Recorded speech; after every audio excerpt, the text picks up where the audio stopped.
Hey kids, Peter Von Panda here.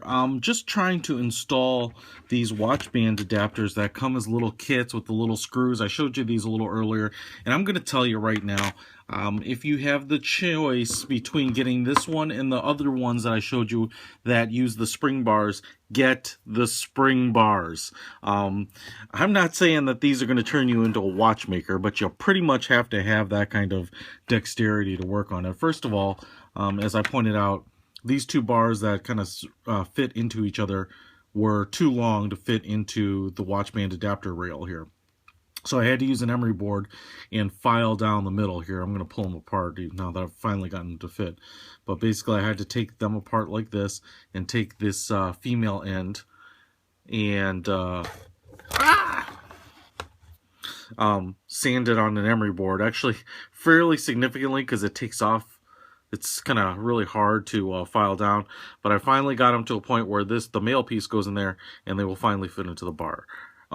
As I'm putting them on, then you get the watch band on it, using this canvas watch band because I'm going to use it with this Spigen armor case to give it a little more sport look. Getting these in is no easy task, particularly if the hole inside the band is pretty tight. So, because you're kind of putting two pieces in and trying to get them to marry up. Spring bar, it's easier. You just get it started and you can kind of ram it in there. So, keep that in mind. So I finally got it in there, got this bar on, and now I'm going to take this little magnetic screwdriver that they've included, grab one of these tiny screws, and I mean tiny, size doesn't matter, but so it does when they're this small. Alright, holy smokes, just getting it on the tip of the screwdriver is kind of a pain. Okay, so, and the magnetism, which is nice, kind of behaves a little erratically because it's not right at the tip. Okay, so I finally got it on there, and now, I don't know how well you will see this, but I'm going to go try to put it in there. So you get it in there, it is a really small fit. I think I got it threaded right. Kind of got it down to the end, and I can tell you that the screw itself is a little, or the screw head is a little soft because I kind of have stripped it a little bit. So I probably didn't screw it up too badly. I can get a little torque in there, but just keep in mind you may end up destroying these things getting them off if you do that. So getting these things assembled, no easy task.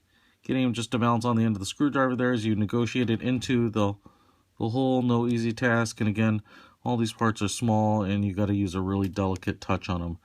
So don't torque too hard, but you want to give it a little torque because you don't want these things popping off at some point. So anyway, there's a look at installing these. Again, you know, and the other one that I like with the spring bar I like better because, as you can see, this is 24 millimeters. This is supposed to be the ideal width band for this watch band adapter, but it's still going to slide. So you're going to have that kind of issue, either the watch sliding or the band sliding. You probably won't notice it that much on your wrist as you're kind of moving around, but to me that's kind of annoying. So like I said, for 20-ish bucks you can get these. For 20-ish bucks you can get the ones with the spring bars. Get the ones with the spring bars. Absolutely no doubt in my mind that's the big way to go. Peter Von Panda out.